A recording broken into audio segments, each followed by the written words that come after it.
जय जगन्नाथ जय जगन्नाथ बलदेव जय सुभद्रमय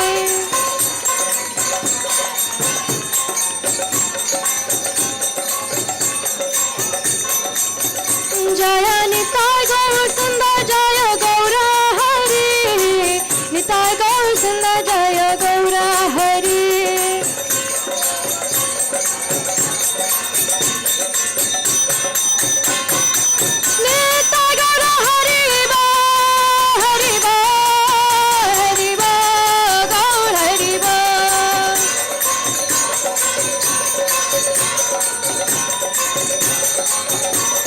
निताय गौर हरि बोल हरि बोल हरि बोल गौर हरि बोल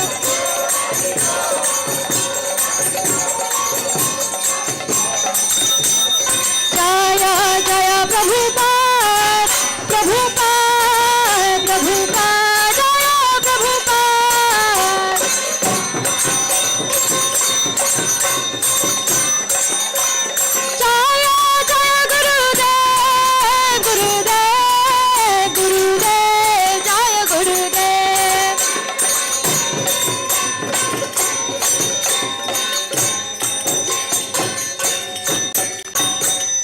गौरनाथ प्रेमानंदे हरि हरि बोल गौर प्रेमानंदे हरि हरि बोल जय वो विष्णुपाद परम परिव्राज अष्टोदशी हृदय भक्ति वेदांत स्वामी शिल प्रभुपाद महाराज की जय देव नित्य भक्ति सिद्धांत सरस्वती ठाकुर प्रभुपाद महाराज की जय गुरु परंपरा की जय अनंत कोटि वर्षविंद की जय नामाचार्य श्री हरिदास ठाकुर की जय प्रेम से गौ जय श्री कृष्ण चैतन्य ब्रह्म नित्यानंद श्री अद्वैत गदाधर शिवासदि गौर भक्त वृंद की जय जय श्री श्री राधा कृष्ण गोप गोपीनाथ श्याम कुंड राधा कुंड गिरी गोधन के जय श्री नवदीप मायापुर धाम के जय मथुरा वृंदावन द्वारका पुरुष अयोध्या धाम के जय पुरुषोत्तम क्षेत्र श्री जगन्नाथपुरी धाम के जय भगवान जगन्नाथ बलदेव सुभद्रा देवी श्री सुदर्शन चक्र के जय श्री श्री राधा माधव जी के जय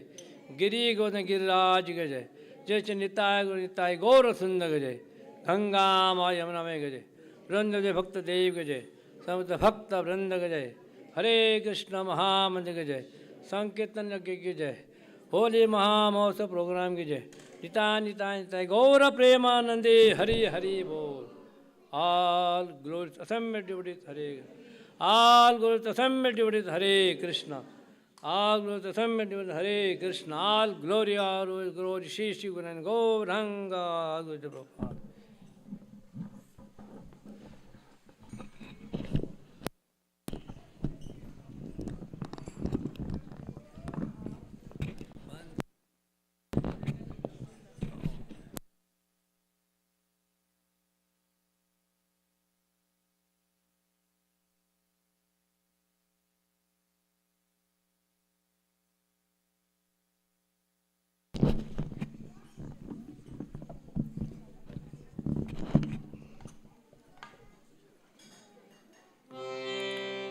नमस्ते नरसिंहाय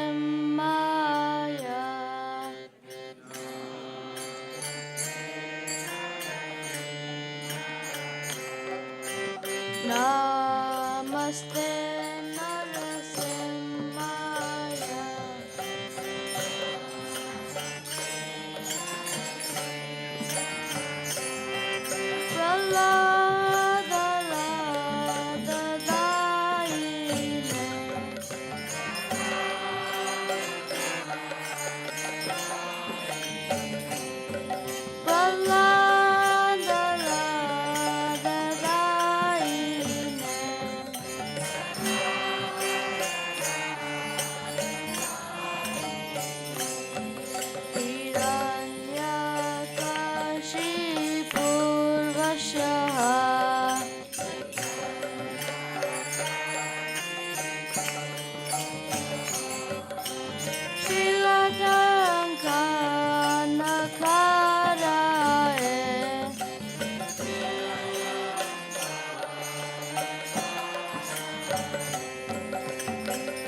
Lalita Hiranyakashipu Tanavenga Keshavadita Narahari Rupa Jai Jagadisha Hare Jai Jagadisha Hare Jai Jagadisha Hare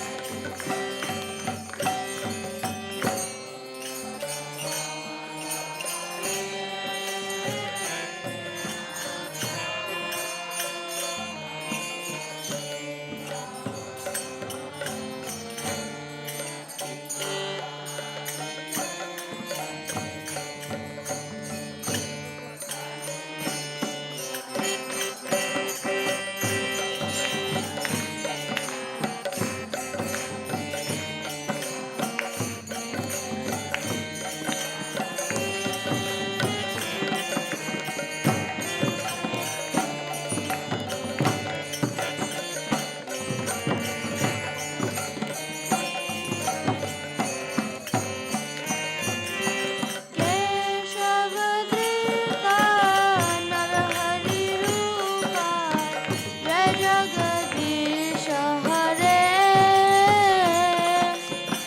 Jai Jagadisha Hare Jai Jagadisha Hare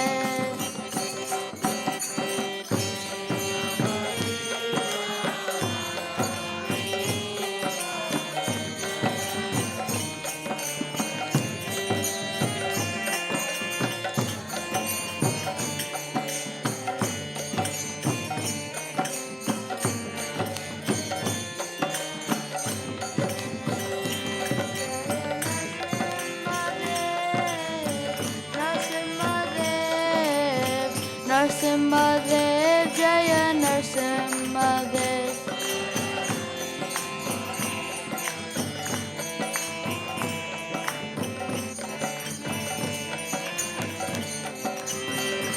Jaya Narsimhadev, Narsimhadev, Narsimhadev, Jaya Narsimhadev.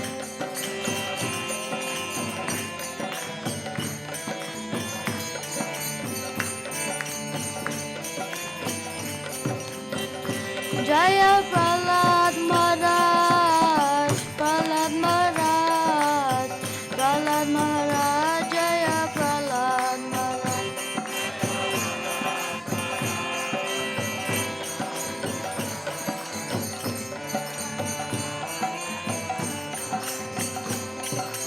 Nitai Gaura Hari Bol, Hari Bol, Hari Bol, Nitai Gaura Hari Bol.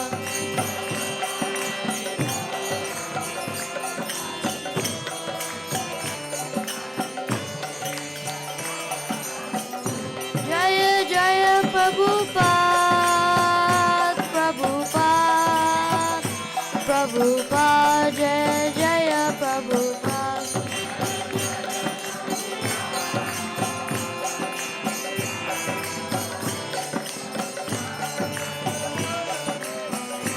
Jaya Jaya Gurudev, Gurudev, Gurudev, Jaya Jaya Gurudev.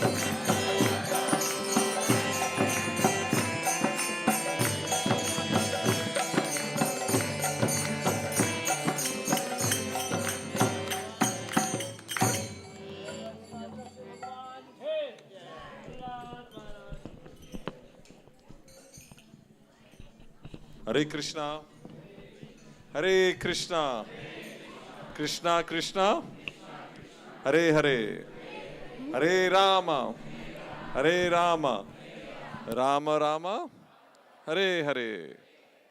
So we welcome all to ISKCON Baltimore, the board of Nitai Gaur Sundar, Jagannath Baladev Subhadramai, Giri Govardhan, the most beautiful Shri Radha Madhav.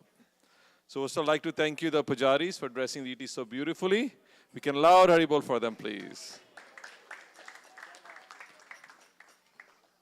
Today, our feast is cooked by Haribol, can the kids have no noise, please? Haribol, shh. That is not effective. My son never listened to me, but here they're listening. So I'd like to thank you, our cooking team, all the way from York, Vrindavan Vijay Prabhu, and their wonderful devotees who cook every few months, and they're cooking today. So it'll be wonderful prasadam. So loud Haribol for them, please. Today we have 4 sponsors. First, I'd like to welcome Hare Krishna Kirtan Prabhu and Rashtra Sareshwari Mataji for sponsoring few days today. If they're here, please come over here, and we can loud Haribol for them, please.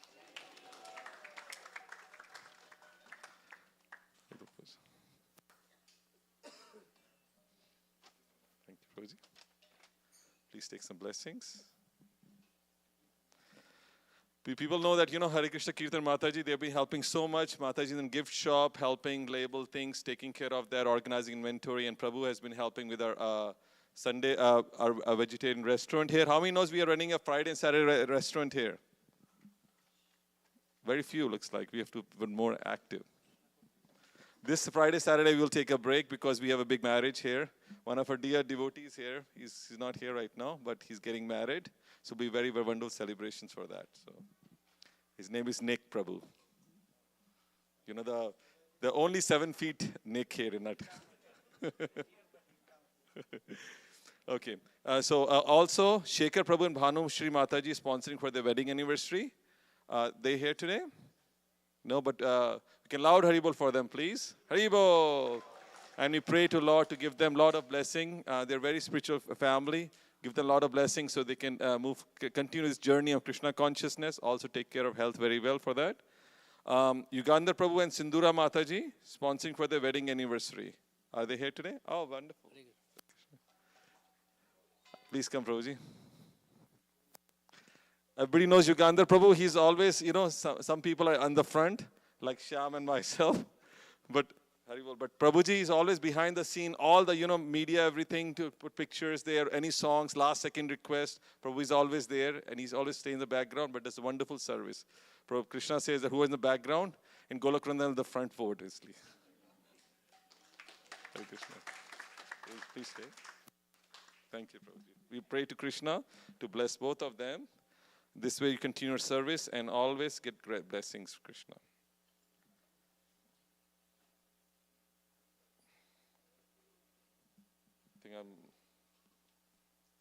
Okay, perfect. Yes. And the last one is Jayashankar and Usha Jayashankar sponsoring in the memory of their mothers, Sita Lakshmi and Naga Lakshmi. Are they here today? So please come. Devotees can do whatever services they can do, but the really Krishna conscious devotees, they come and they sponsor the feast for Vaishnavas, and they say that's the highest blessing you can get for your departed souls, rather than doing any yajna, everything else there, because in this Kali Yuga, yajna doesn't give a benefit as the feeding the Vaishnavas for that. So, thank you so much, Mataji, for coming. You please take this, and please take blessings. Thank you so much. So, upcoming announcements, please note the dates. This is all the way July, so this way you can put in the calendar. Ram Navami festival is on 26th of April, so of course we'll have March, 26th of March. We'll have a very nice celebration with Abhishek, Kirtan, Bhajans, and wonderful lecture. So please mark your date, 26th. April 14th, we'll have a big celebration for Tiroba festival or His Holiness Gopal Krishna Goswami Maharaj in the afternoon. So if you are here, there'll be more than 108 items offered, Kirtan. And I think one special devotee all the way from Meera Road Temple. He used to be known as Kamal Lochan Prabhu, and his name is Bhakti Padma Swami Maharaj. He'll be here. So he's very wonderful speaker, actually. So he'll be here for that. So if you have time, please come over there. And April 19th, I think we'll invite, Yatin Prabhu and Shyam Prabhu. But April 19th, we'll have our Bhakti Eco Farm inauguration, and also a tree plantation drive also. So, Pranab Prabhu, please come also.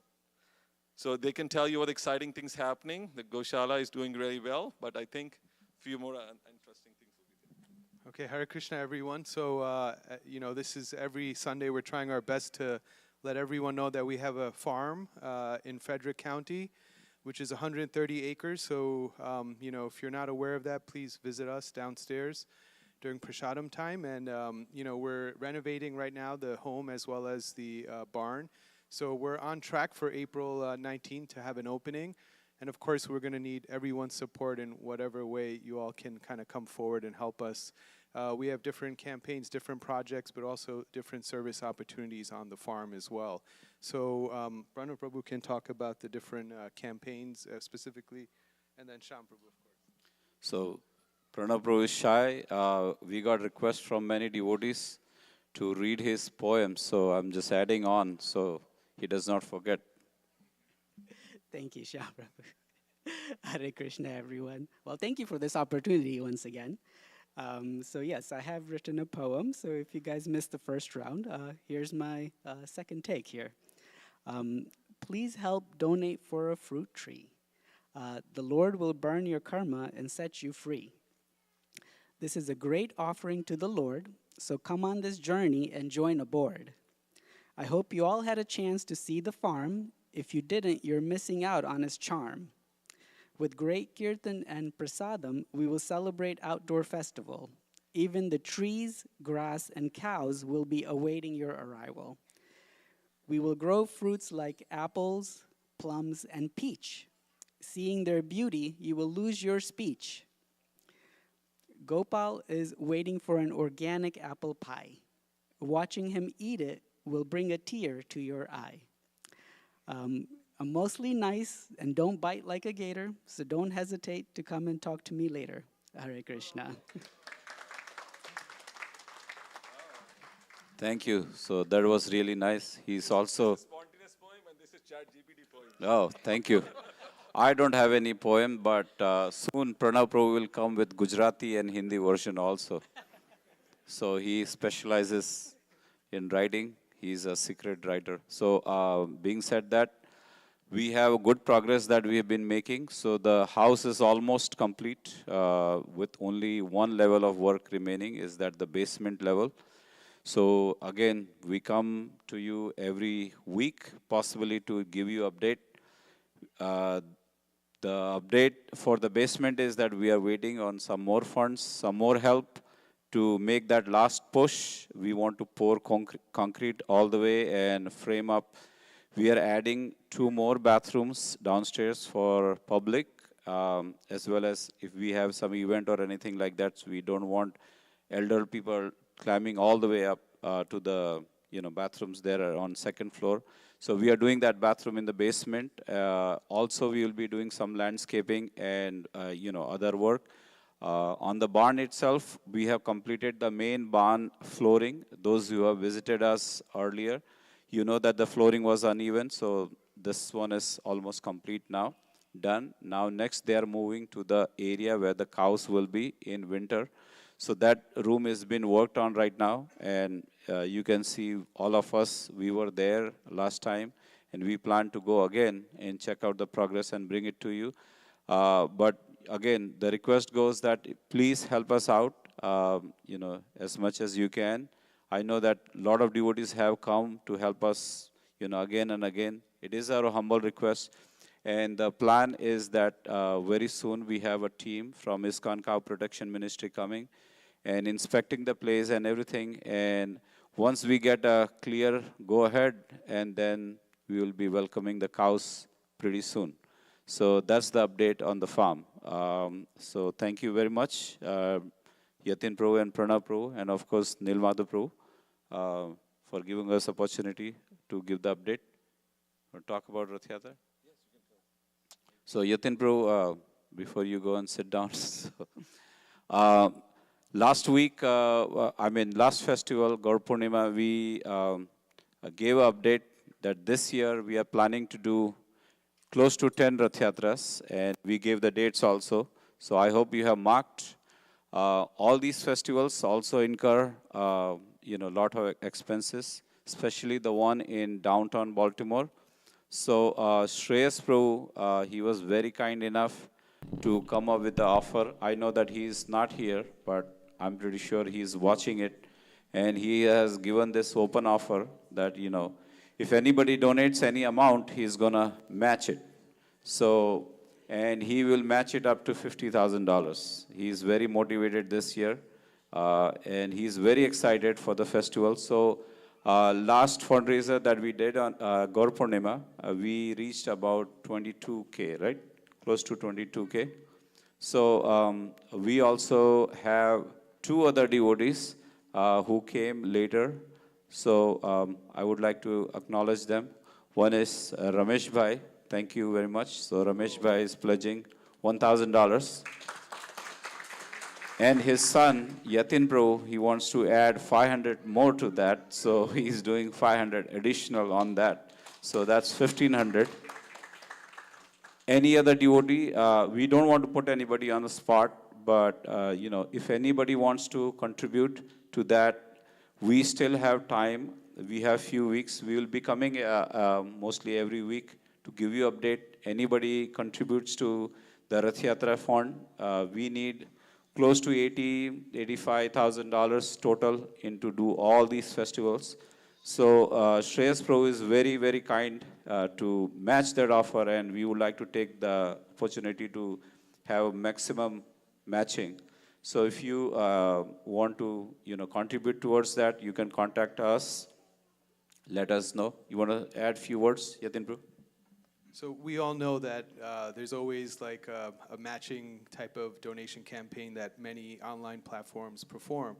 And so, we're very fortunate that we have Shreyesh Prabhu who's willing to, match any donation that comes up towards Rath Yatra. So it's almost like, double the mercy we're getting here when we, give towards Lord Jagannath. And so, I know it's difficult because, we stand here and try to plead with folded hands of all support for the Goshala and all the other festivals. But as Prabhu said, that these Rath Yatras are an expense for us. And of course, this is the 50th year celebration for Lord Jagannath. So, we're trying to do our best to offer all these Rath Yatras to the Lord. So, whatever you can, in whatever capacity, even if it's a friend, a family member, anyone that's willing to support us, whatever donation you give, there'll be a match for Rath Yatras.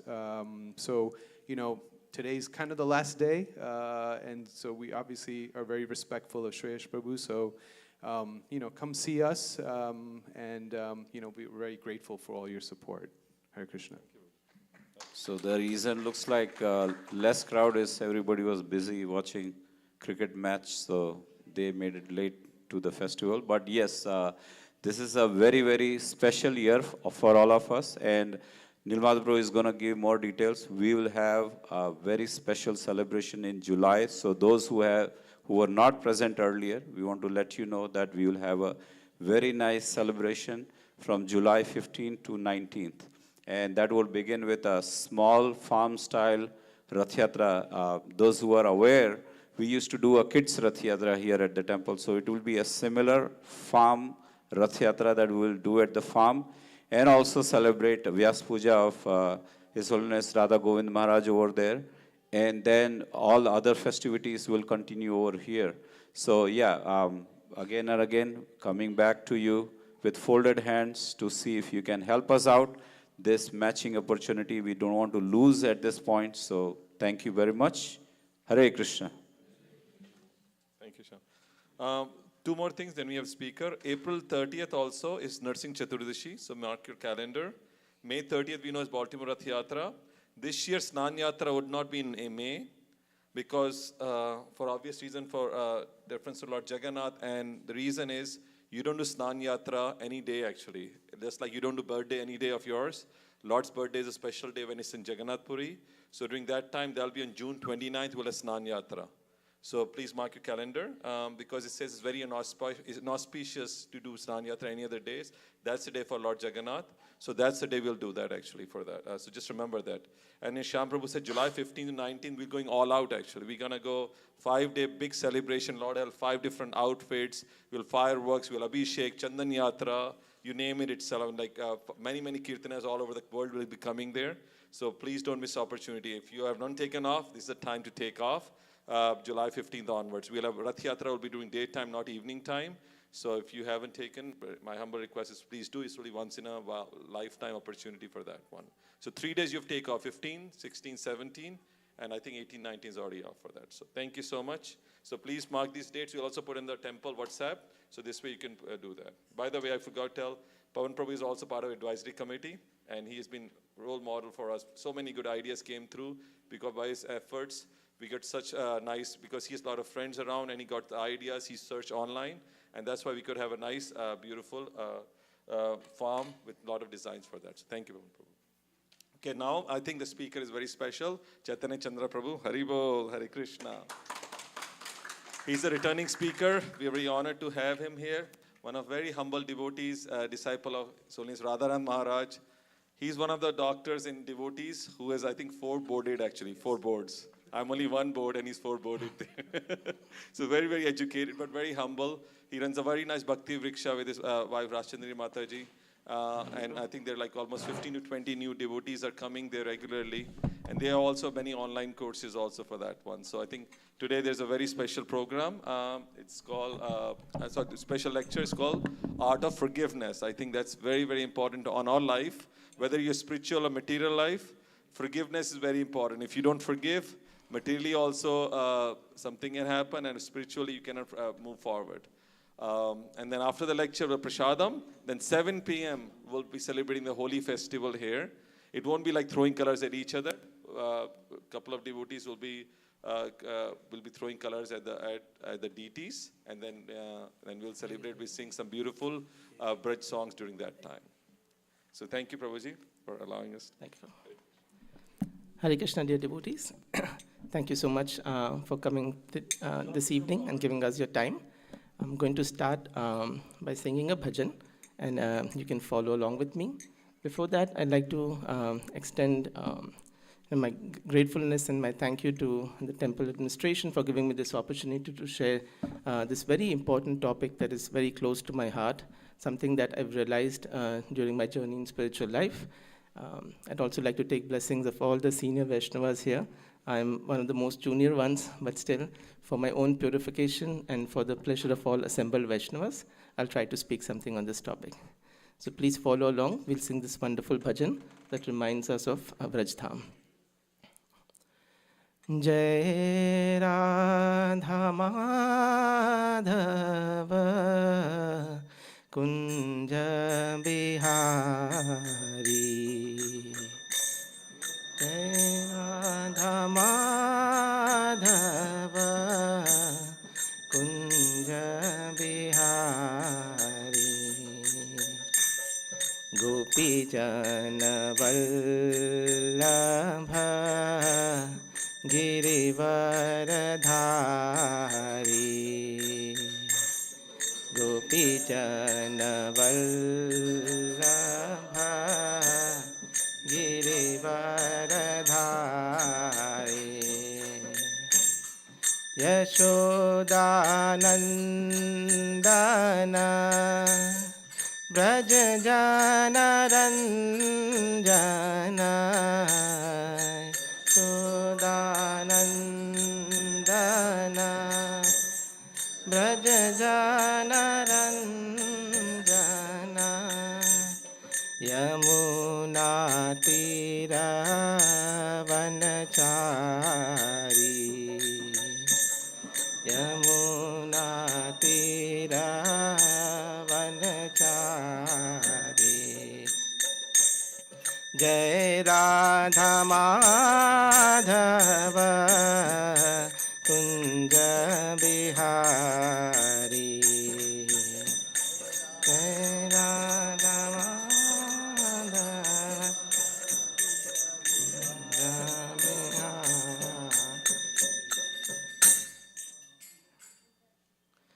I'll start by offering my prayers.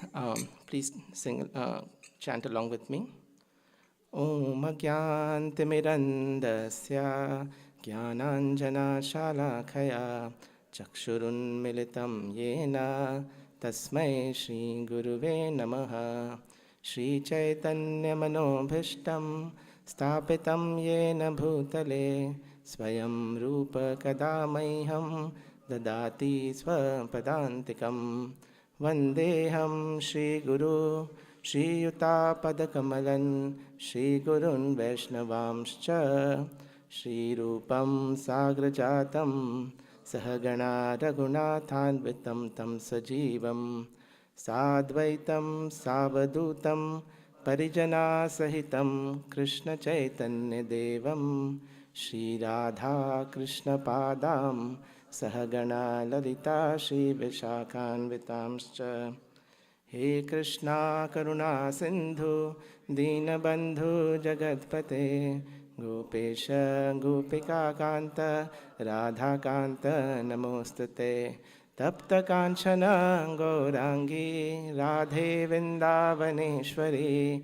Vishabhanu Sute Devi Pranamami Hare Priye Jai Shri Krishna Chaitanya Prabhu Nityananda Shri Advaita Gadadha Shri Vasadi Gaur Bhakta Vrinda Hare Krishna Krishna Krishna Hare Hare Hare Rama Rama Rama Hare Hare Vanchakalpatarubhyascha kripa sindhubhya cha patitanam pavanebhyo vaishnavebhyo namo namaha Mukham karoti vachalam pangum langhayate girim yadkripatamaham vande Shri Gurudin Taranam Paramanand Madhavam Shri Chaitanya Ishwaram. So, dear devotees, the topic for today is Art of Forgiveness. Like I mentioned before, this is a topic that is very close to my heart and something that is very, very essential in today's world and in today's time. So I'd like to take a look at this topic, go over some relevant points for you, give you some practical tips that I have felt that has been beneficial for me and something that I've learned from our Gurujan in our elite Sampradaya. So please repeat the shloka after me. Shamaya rochate Lakshmir Brahmi Shauri Yatha Prabha Shaminama Bhagavams Tushyate Haririshvara. Would anybody like to read the translation?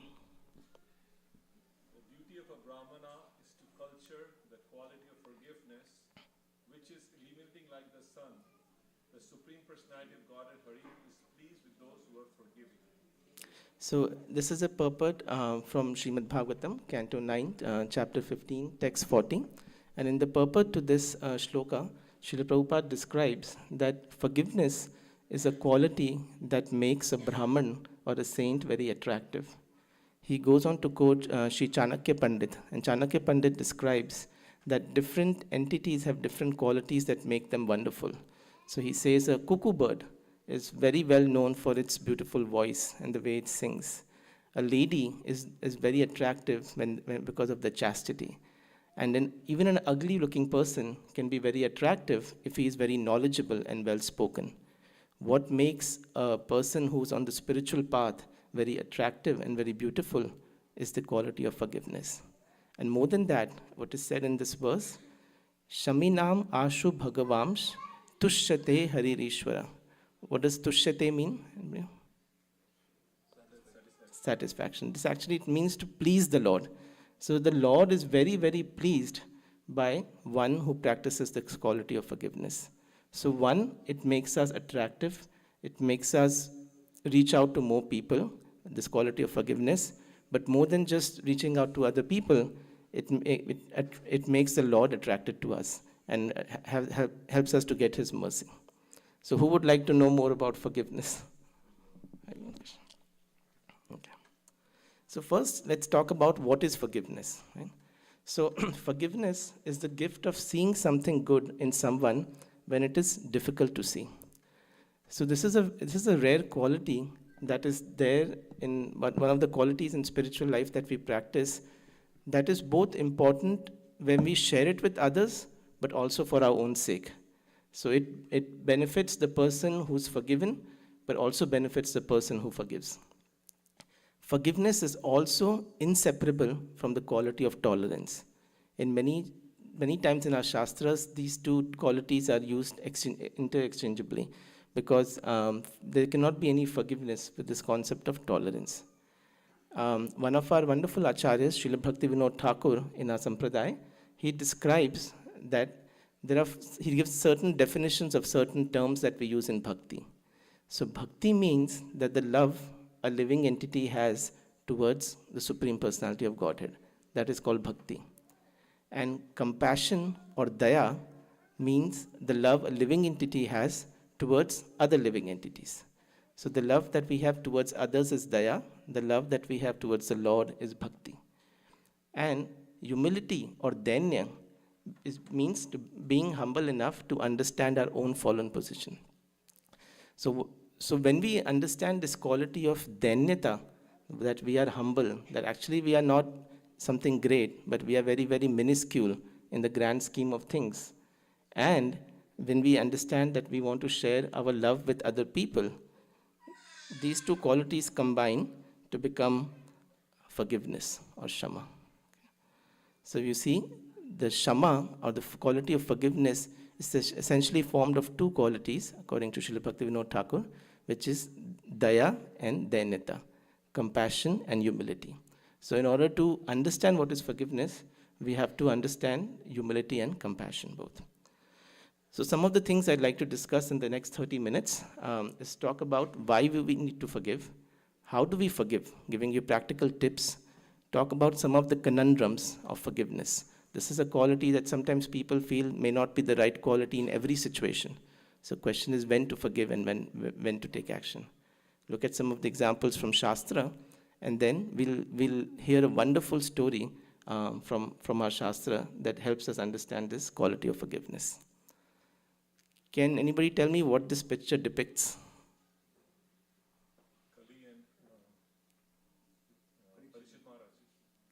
So Parikshit Maharaj is going on a tour in his kingdom, and he's meeting this particular personality who is dressed as a king but does not have the characteristics of a king.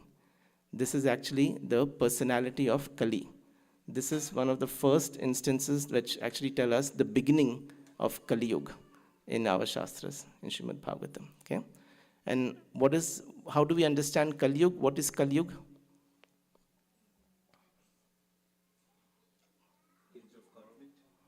So Kali Yuga, Srila Prabhupada often mentions, is the age of quarrel and hypocrisy.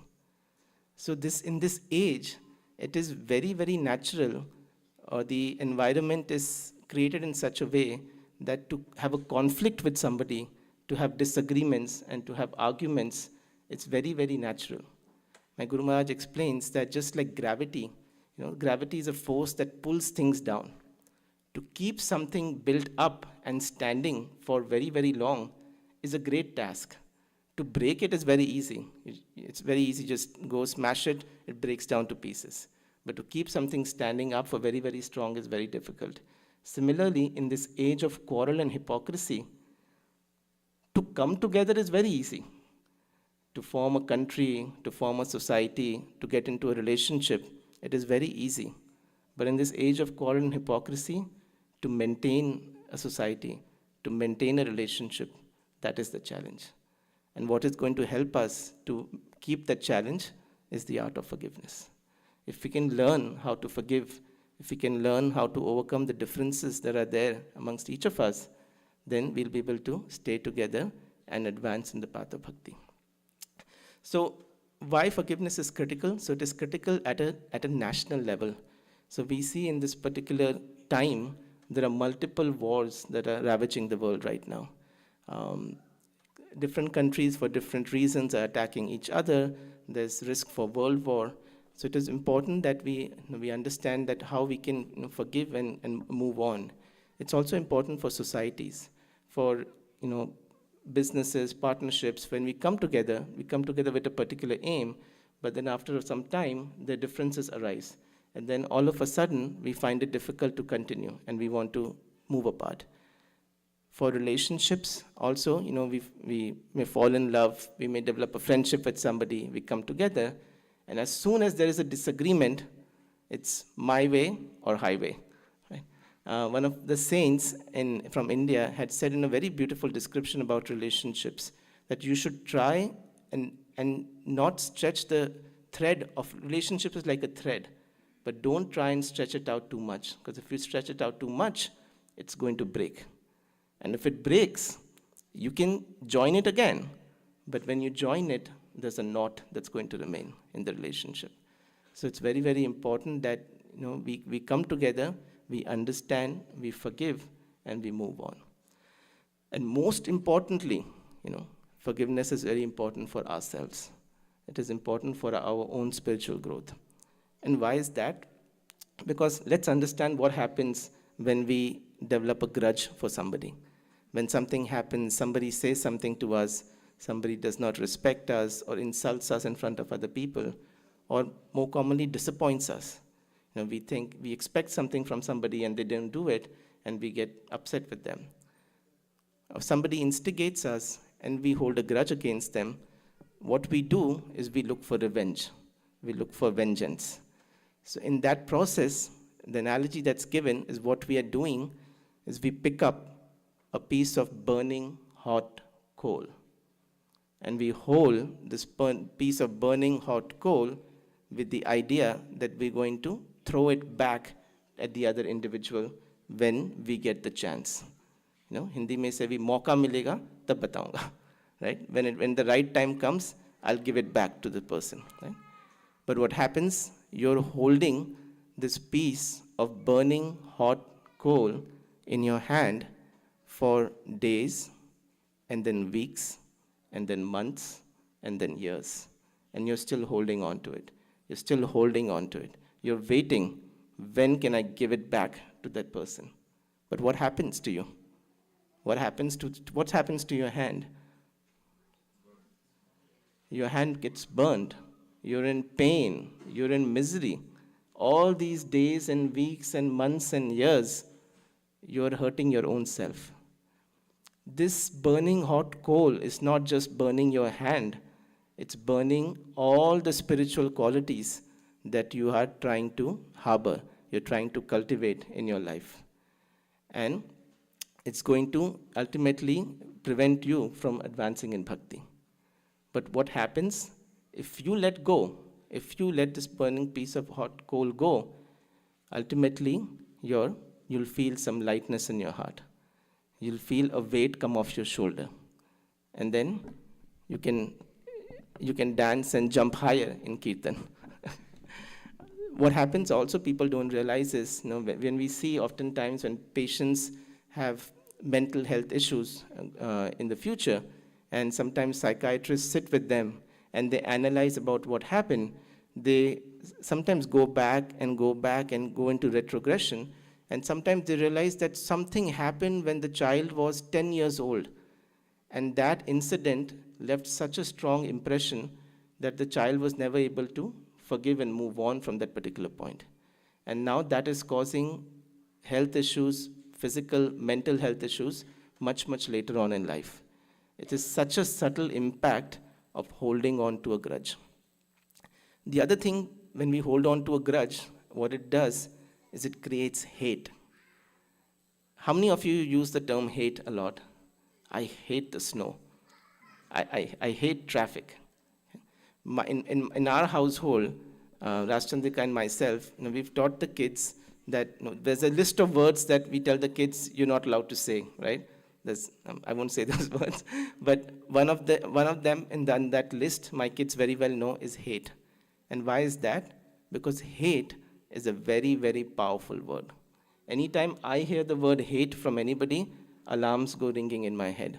Because what I've realized and what I've seen through Shastras is what hate does is when you hate somebody and you're thinking about with them with such intensity, you start becoming the object of your hatred. This is the point. If somebody wants to write down, highlight, you could do that.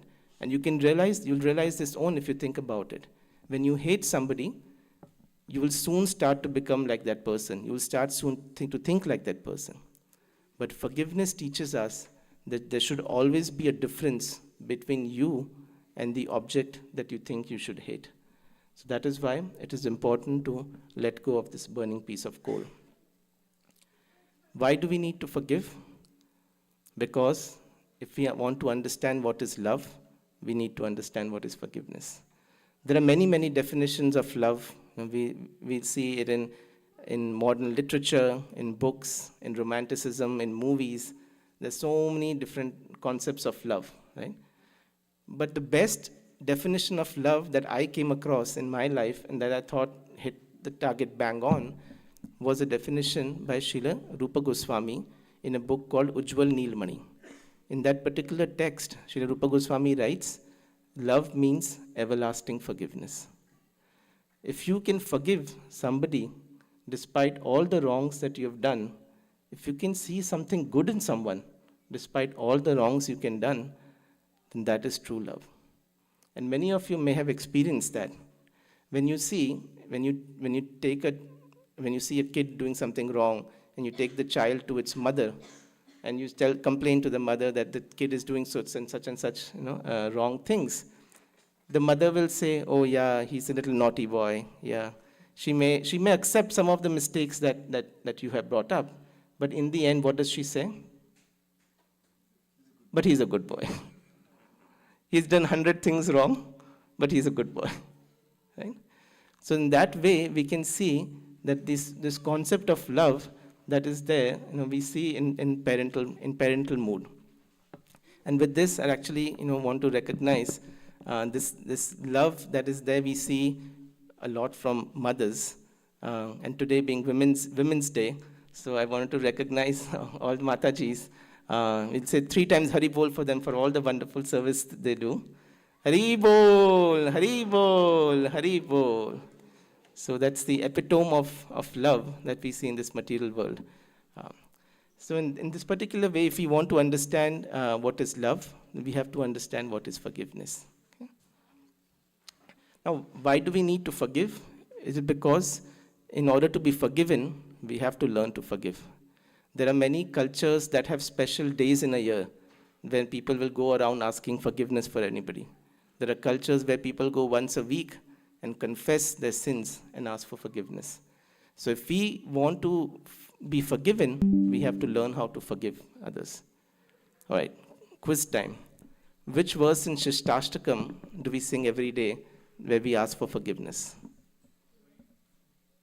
Sorry? Number 3, no. That Trinada Visunishan is for humility. In which verse of Shashtastakam do we ask for forgiveness?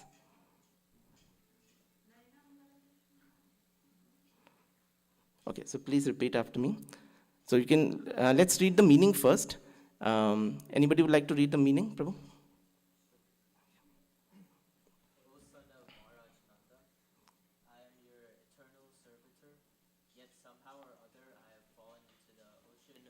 Birth and death. Please pick me up from this ocean of death and place me as one of the atoms at your lotus feet. Thank you. So please repeat after me. Please look at the lordships, fold your hands, and we'll pray together. Ainanda tanuja kinkara patitanam vishame bhavambudho kripaya tava pada pankaja Stitadhuli sadasham vichintaya. So in this particular verse, we are sharing with the Lord that, Lord, for some reason or the other, I have fallen into this material world. I have made an offense. But I beg forgiveness of you that please pick me up. Please overlook my sins, my shortcomings, my not being able to get up at 4 o'clock in the morning, my not being able to chant my 16 rounds sincerely.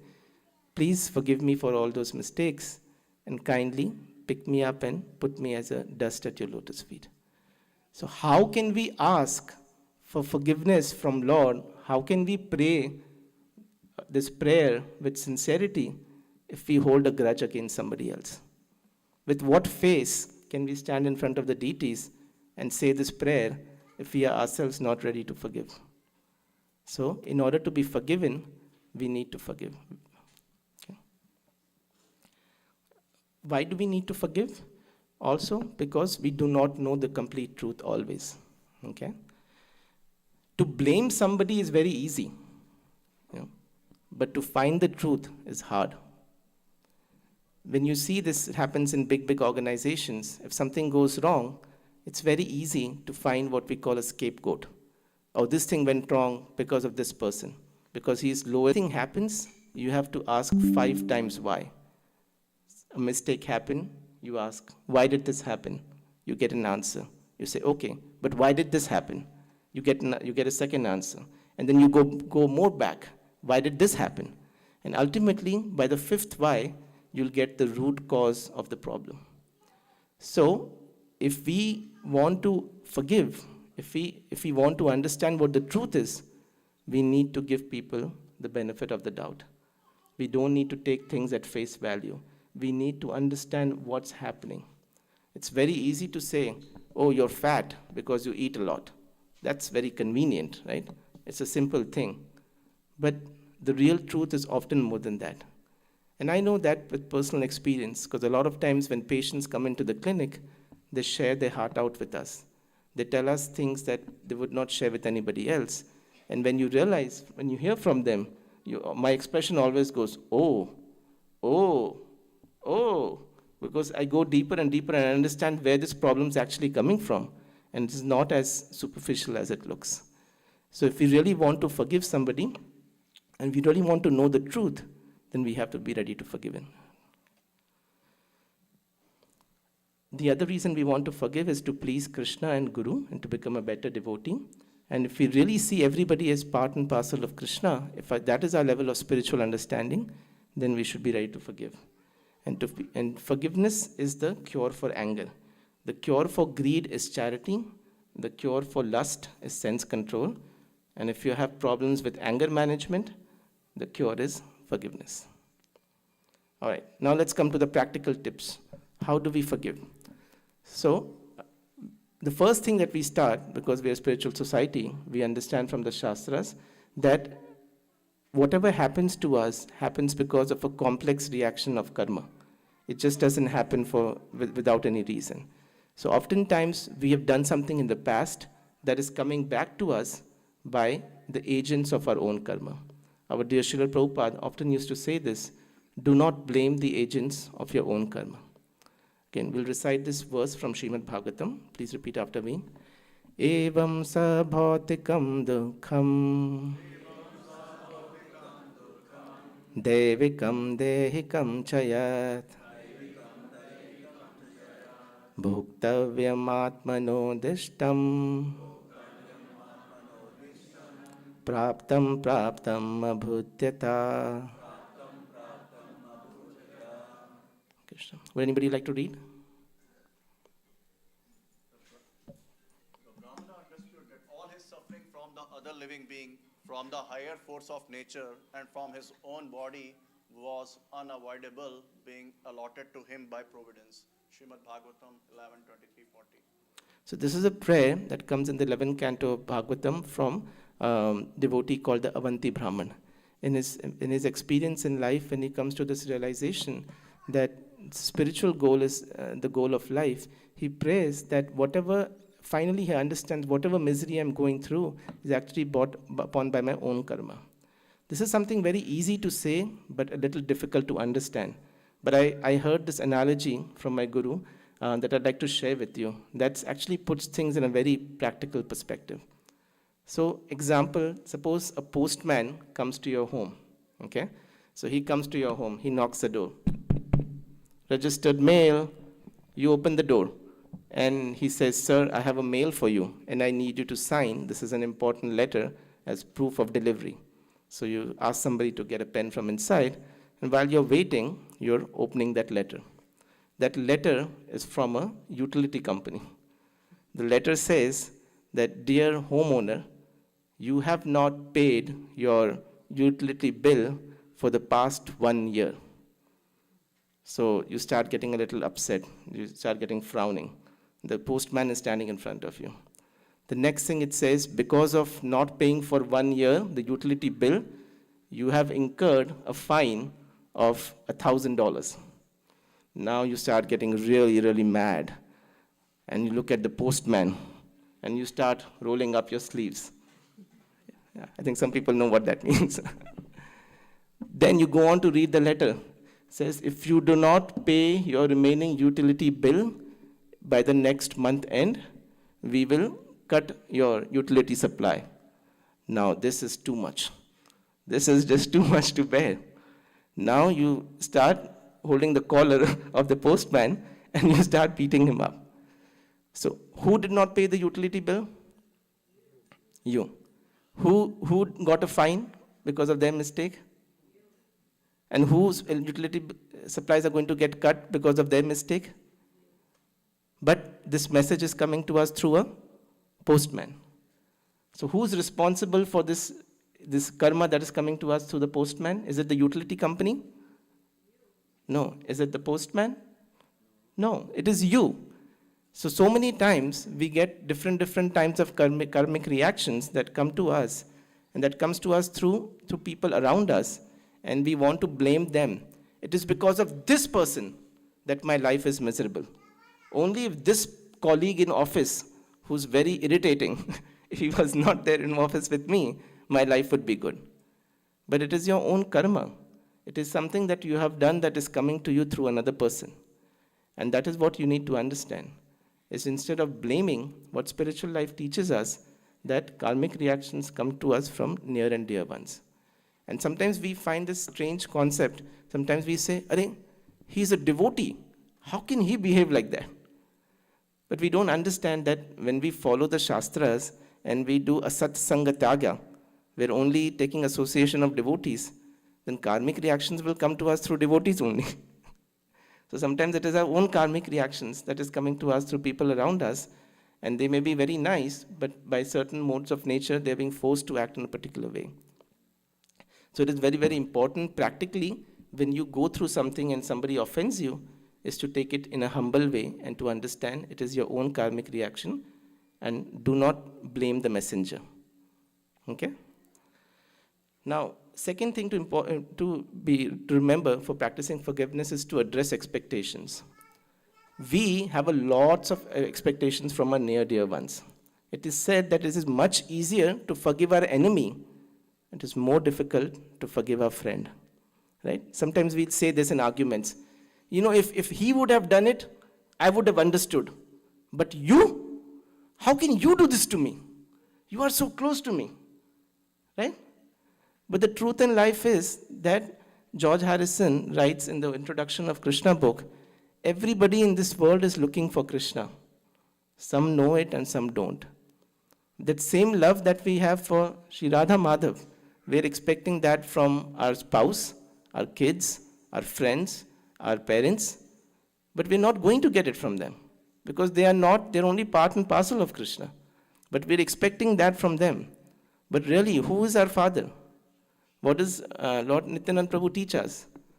Krishna Mata, Krishna Pita, Krishna Dhano Pran. He is our father, he is our mother, he is our wealth, he is our life. But if you expect somebody else to do that for you, you're only going to get disappointment. The devotees, they understand this. Once you get advanced in spiritual life and understanding, you understand this material world is full of disappointments. It is not going to work the way you believe it is supposed to work, right? Somebody commits a crime, goes to jail. It is his first day in the jail. He wakes up in his cell. He wakes up, freshens up, and then goes and tries to open the door to his cell. And the door is stuck. He's stuck. He says, oh, call maintenance, call housekeeping. I think there is a problem. This gate is stuck. Right? Is that a reasonable argument? No. Somebody else will remind him, brother, you're in prison. It is supposed to be stuck. It's not supposed to open. So when you understand that, you address your expectations.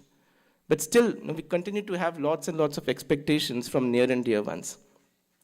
Once a child, he got his grades from school. So he goes to his dad, and his dad says, so what grades did you get? Can you share with me? He says, yeah, but I have to tell you something important before that. He says, what? He says, you know that friend that we have whose father is an attorney? He said, yeah, that Mr. Smith. Yeah, you know his son? His son got a C. I said, what? I thought he was such a brilliant guy. Like, okay, so, but what did you get? He says, but you know, let me finish. You know the other neighbor that we have down the block who works in NASA? You know, his son also got a B minus. And says, what? I thought these are really good guys. This must have been a tough exam. But tell me what you got. I want to know what you got. He says, Dad, hold on, let me finish. He says, you know the other guy who's the son of the sheriff? He also got a C in his grade. His dad is like, oh, I'm sorry, this sounds like a real tough exam, but tell me what you got. I'm really concerned about you. He says, Dad, don't worry, I also got a C. Dad says, what? You got a C?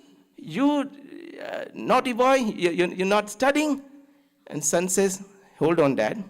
If you think the attorney's son, the scientist's son, and the sheriff's son got a C, who do you think you are that your son will get an A? So we have different expectations that we set for different people, and oftentimes those expectations make it difficult for us to forgive situations. A devotee very nicely put it, that oftentimes when somebody deals with us, it's not that they're trying to have a bad outcome. It's just that they have a nice intention, but sometimes their presentation may not be the best. So sometimes somebody says something bad to you, give 99% to intention, 1% to presentation, and try to forgive them. Try to address your expectations, is what I'd say. Now, practicing forgiveness, there's another perspective that we can see. We see sometimes, I see at work in the hospital, is you see the anger, the false ego, the things that bring this enmity with other people around you as a disease process. So when somebody comes into the hospital and they're sick and they're vomiting and they're coughing blood, we don't feel hatred towards them. We feel compassion, because we understand that they are different from their disease. We don't associate them together. We never say, so in the same way, we should not say that, oh, he's an angry person forever. He's an envious person forever. We have to understand that the other person, is actually a part and parcel of Supreme Personality of Godhead. He's going through this particular phase of anger, which is like a disease process, and that's making things difficult for him. Jai Shri Shri Radha Madhav, Shri Shri Jagannath Baldev Subhadra Maharani, Shri Shri Nitai Gaur Sundar Ki Jai.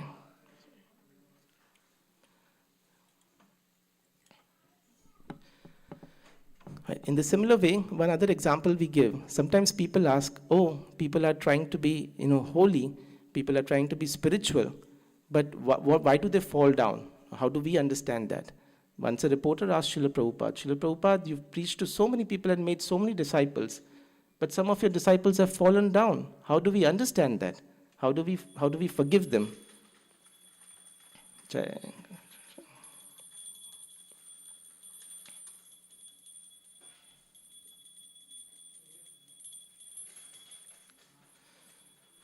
So Srila Prabhupada replied to that when we come into spiritual world, we take up a war against Maya. When we go to war, you'll just see in the latest war that's happening, that casualties going to happen on both sides. Right? Some people from Maya's team are going to fall, some people from devotees' team is going to fall. But when somebody falls in battle, what do? Do we call them weak? Do we just let them go? I'm sure you've seen movies and things about it. What happens if a fellow soldier gets injured? What do people do? Right? Two people go in, give him a shoulder, lift him up, try to drag him back from the battle line. Right? Because we don't see him as weak, we don't see him as diseased, you just see him as unfortunate. That this happened to him, it could happen to me. So, in the same way, when somebody is going through anger and jealousy and enviousness, we have to understand that it can happen to us, but this particular time, that particular person needs help, and most importantly, that person needs forgiveness from us. It's also important to understand that we are not material beings on a spiritual journey, but we are spiritual beings who are going through a material journey. It is important that when somebody does something to us, we try to forget and move on. Because when you're driving, if you're driving to a particular destination and something's happening on the side of the road and you're looking at the side and driving as to what's happening in somebody else's life, you're going to have an accident, inevitably. So it's important that if something's happening with somebody, you try to forgive them and try to move on. It's also important, sometimes devotees don't understand that we have to have a gradual progress. Devotees come in spiritual life, it's not just one day that they'll all become perfect. They're also going through their own journey and they're going to slowly reach that goal. One time, one devotee was driving Srila Prabhupada in the car, okay? And all of a sudden, another car cut in front of them. And the devotee had to brake Prabhupada's car. So it's almost like an accident going to happen and came to a screeching halt. So it became a scene of road rage. Immediately, this devotee who was driving the car got out of the car and said, "Hey, you, can't you see where you're going?" And the other person said, "You can't see where you're going? And first of all, you're wearing this monk dress and you're talking like this? What does this mean?" And he says, "Listen, you see that person sitting behind the car?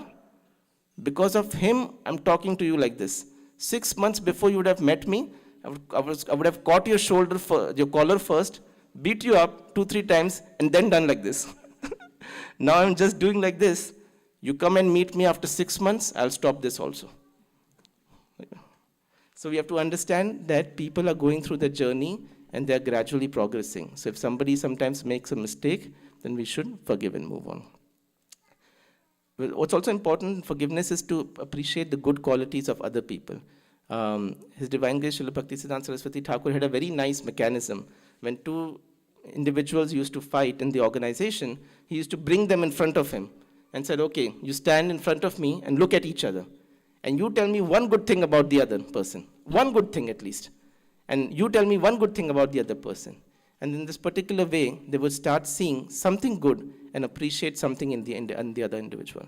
And when you start seeing something good in them, you naturally start to develop an affection for them, and it's easier to forgive somebody if you try to see something good. Now, there are some conundrums, some controversies with forgiveness. When I've discussed this topic with other people, sometimes people raise these questions. Okay, if somebody does something wrong to me, I can forgive them, but should I trust them? What do you think? Sorry?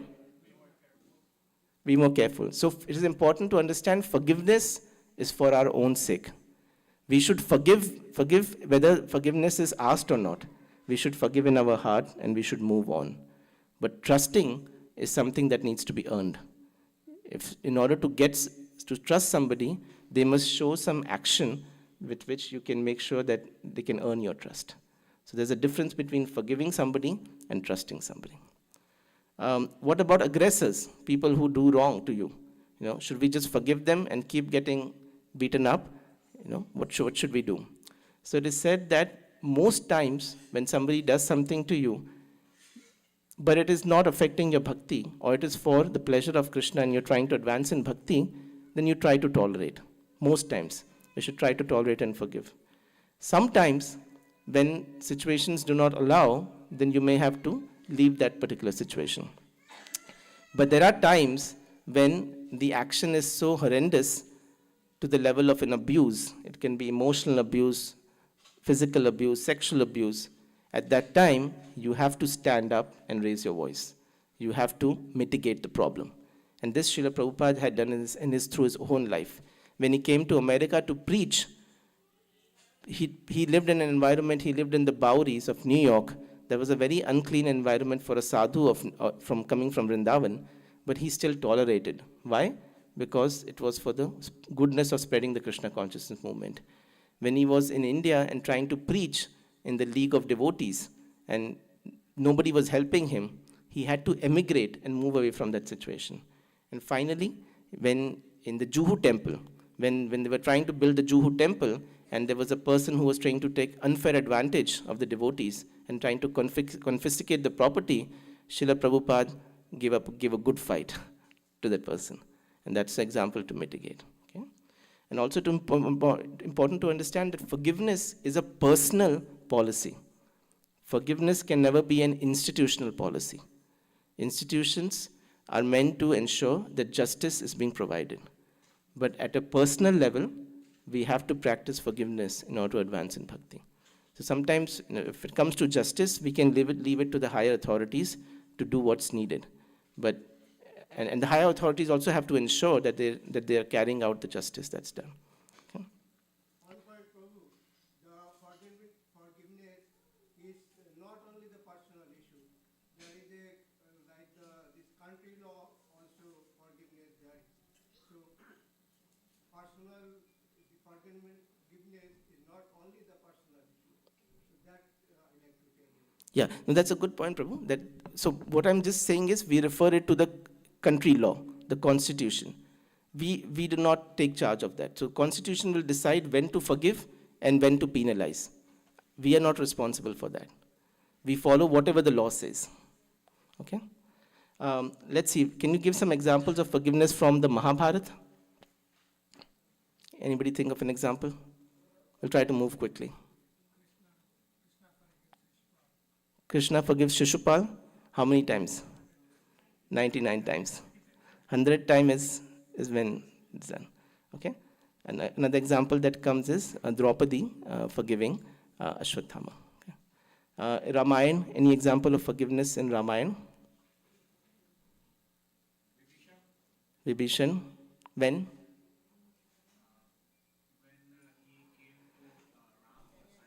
Correct. So when he leaves Ravan's company and comes to take part in Lord Ram's army, everybody says, catch him and make him a prisoner.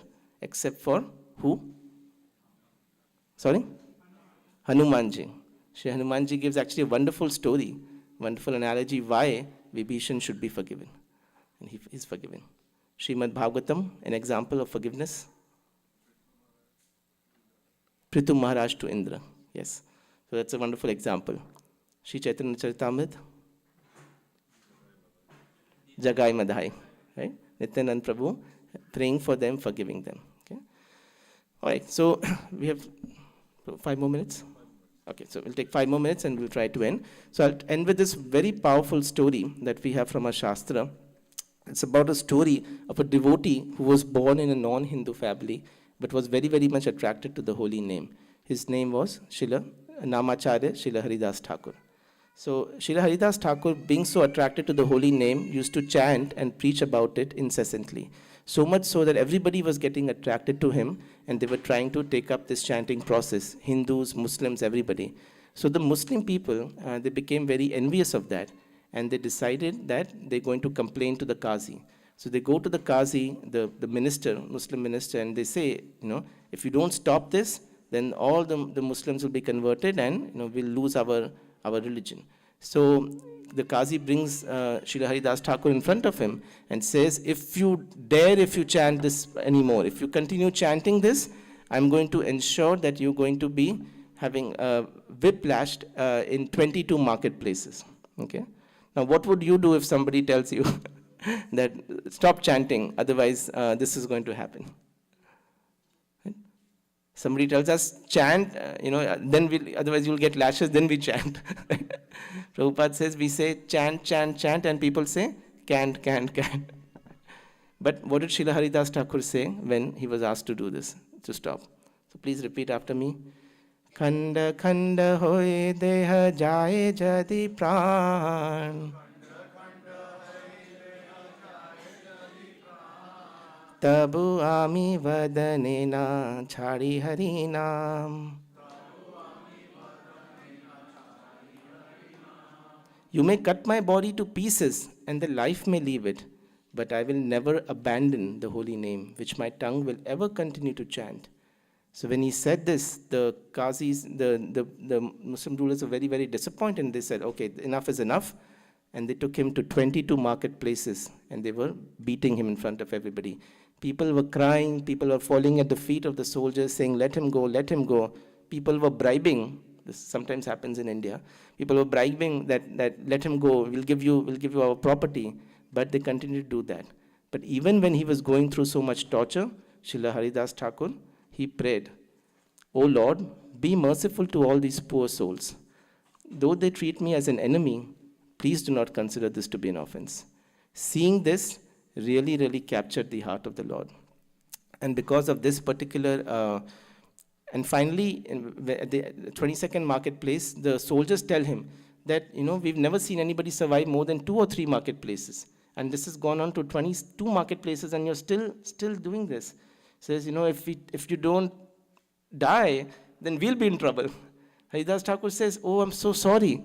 I don't want to put you in trouble. It's okay. I'll give up my body. And for external appearances, he goes into samadhi. He stops breathing. You don't feel any external signs of life. They take him and they throw his body in the river. He gets up from the river, starts chanting again, and comes back again to the village. And that's when they realize that he's such a powerful personality. So everybody then realizes what mistake they made, and they ask him for forgiveness. And he very happily forgives them.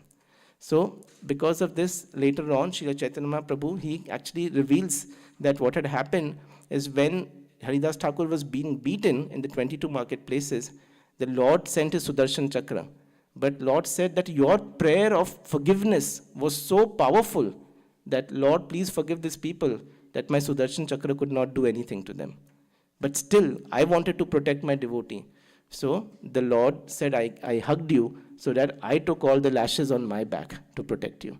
And then the Lord shows his back and sees all the whip marks in his back. So in this particular way, things that we learn from this story, one, this is the last slide, that forgiveness is not weakness. Some people think that if you're forgiving, it means you're weak. You don't have the guts to stand up and give a response. Forgiveness actually takes a lot of courage. The greatness of a person is their ability to tolerate provoking situations. So sometimes it takes courage to stand up and talk, and sometimes it takes courage to sit down and listen and forgive. Even if we forgive, the Lord will still do the needful. Sometimes we think, oh, if I don't do for myself, who will do for me? But if we forgive and we practice a spiritual path, the Lord will protect us, just in this story that the Lord did. And by forgiving, all the involved people were benefited. We could have seen when all the people were beating up Haridas Thakur, it could have been like a movie scene, like Matrix, and then all of a sudden, all the soldiers are flying here and there, and everybody's getting injured. But instead, what do we see? At the end of the story, by Haridas's forgiveness, all the people became devotees. Everybody became happy. There was a positive outcome for everybody involved. If we forgive and tolerate, most important is the Lord will be protected and pleased. So in summary, please remember that forgiveness is a gift that benefits both one who gives it and one who receives it. Drop the burning coal. If you have some grudge in your heart, give it up so you can move ahead in your life, move and advance in bhakti.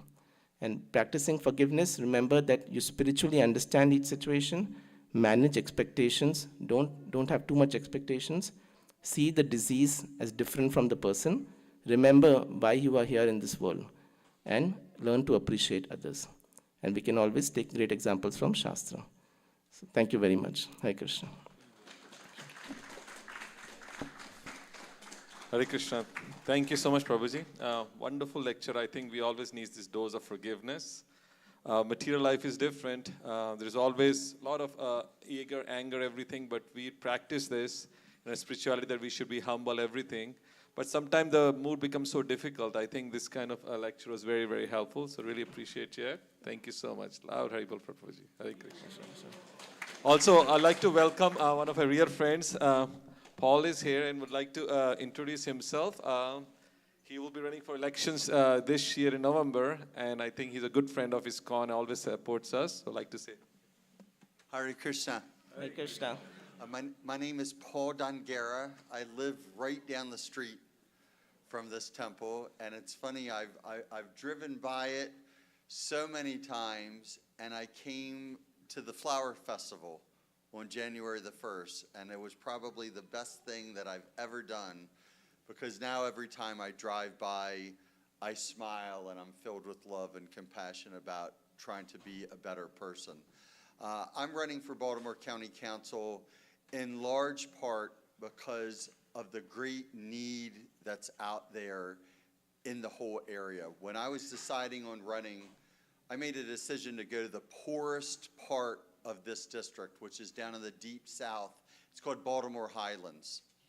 And I was touched so much by the need.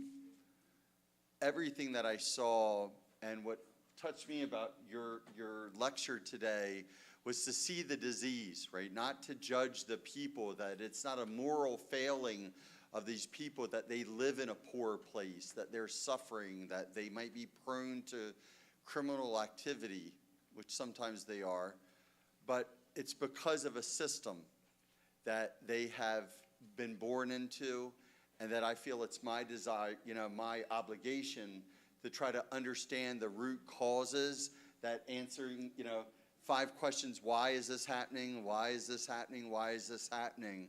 And my campaign is really focused on that. And if you'd like to learn more, I'm going to be having dinner with you this evening. Please, come. I'd love to meet you. I'd love to learn about your lived experience, what you feel you like about Baltimore County, what you feel we need work on in Baltimore County, and what will make our community stronger. But I thank you so much for making me feel welcome. I will be coming back, not only through the campaign, but once I win the election, to share in all the wisdom that is here in your communities. So thank you so much. Thank you. Thank you so much, Paul. I think Prabhupada always said that, temple is growing everything, but there is always, you need some help. There's somebody who may not be judgmental itself, all the stuff there. And when people like Paul, who with open mind, come here, it really helps us out, because if we need something, people like Paul who will get elected can help us bypass the need also. Just like Pat Young came that day, he introduced himself. He's been very supportive, whichever needs are there. Sometimes people complain about things, like this happening, which is not true. And then people have been very helpful for that. So when we elect, let's pick the right person who can help us grow and be trouble-free for that. Thank you so much. Appreciate that. Hare Krishna.